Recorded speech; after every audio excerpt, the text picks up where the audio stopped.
Potato egg balls எப்படி செய்கிறதுன்னு பார்த்துடலாம் வாங்க. இதுக்கு ஒரு 4 முட்டையை எடுத்து ஃபஸ்ட்டு வேக வச்சுக்கலாம். கூடவே 1/2 கிலோ உருளைக்கிழங்கை நல்லா கழுவிட்டு மஞ்சத்தூள் சேர்த்து நல்லா வேக வச்சு எடுத்து வச்சுக்கலாம். இப்போ நல்லா வெந்திருக்க உருளைக்கிழங்குல தோலை எடுத்துகிட்டு ஒரு பெரிய பவுலுக்கு ட்ரான்ஸ்ஃபர் பண்ணிக்கலாம்.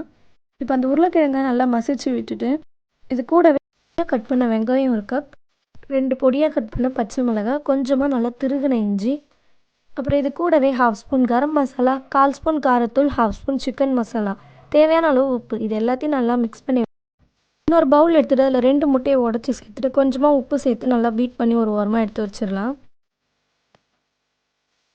மிக்சர் ஜார் எடுத்து அதில் ஒரு 5 ப்ரெட்டு அப்படி இல்லைனா 5 பிஸ்கெட் சேர்த்து நல்லா அரைச்சி எடுத்து அதை ஒரு பிளேட்டுக்கு ட்ரான்ஸ்ஃபர் பண்ணி வச்சுக்கலாம். நம்ம ரெடி பண்ணி வச்சுருக்க பொட்டேட்டோ இருக்கு இல்லையா, அதை எடுத்து வடை மாதிரி தட்டிட்டு அதில் ஹாஃபாக கட் பண்ண எக்கை வச்சுட்டு அதுக்கு மேலே கவர் பண்ணுற மாதிரி மறுபடியும் பொட்டேட்டோவை வச்சு கவர் பண்ணிக்கலாம்.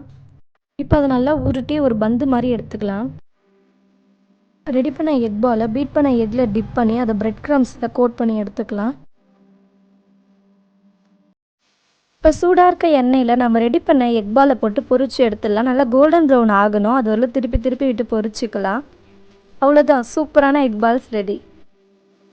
ட்ரை பண்ணி பார்த்துட்டு எப்படி இருந்துச்சுன்னு கமெண்ட் பண்ணுங்கள். உங்களுக்கு சமைக்க தெரியலனா வீட்டில் இருக்கவங்களுக்கு சென்ட் பண்ணிவிட்டு சமைச்சு தர சொல்லி சாப்பிடுங்க. தேங்க்ஸ் ஃபார் வாட்சிங்.